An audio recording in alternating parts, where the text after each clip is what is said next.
ఎందుచేత గోవు అంటే అంత ప్రాణం అంటే మహాభారతంలో అనుశాసనిక పర్వంలో భీష్మాచార్యుల వారు చెప్పిన దాన్ని యథాతథంగా తిక్కన గారు ఆంధ్రీకరించారు తెలుగులో.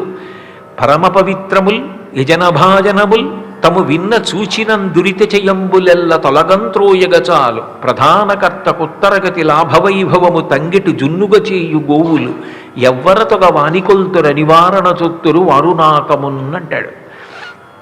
పరమ పవిత్రములు దేవాలయానికైనా కొంతకాలం అయిపోయిన తర్వాత పవిత్రత తగ్గిందని కుంభాభిషేకం చేస్తారు. గోవు తిరిగిన ప్రదేశానికి పవిత్రత పోవడం కానీ గోవుకి పవిత్రత పోవడం కానీ ఉండదు.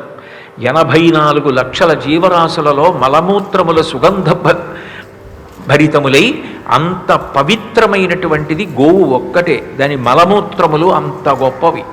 అటువంటి గోవు సనాతన ధర్మమునకంతటికీ శ్వాసకోశ.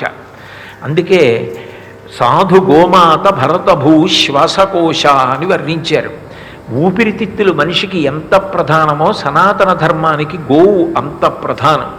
గోవు ఎక్కడ తిరుగుతుందో ఆ ప్రదేశము తనంత తాను అంత పవిత్రమైపోతుంది.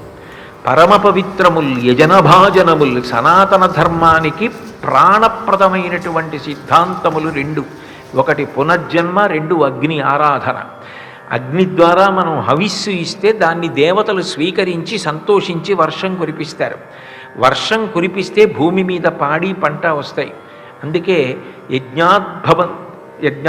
అన్నాద్భవంతి భూతాని పర్జన్యాత్ అన్న సంభవ యజ్ఞాద్భవతి పర్జన్యో యజ్ఞ కర్మ సముద్భవం ఏవం ప్రవర్తితం చక్రం నానువర్తయతి హయ అఘాయమింద్రియారామో మోహం పార్థ సజీవతి అంటాడు కృష్ణుడు గీతలో. ఆ యజ్ఞం చేసి హవిస్సు ఇచ్చినప్పుడు హవిస్సు దేవతలు తిని సంతోషించి వర్షం కురిపి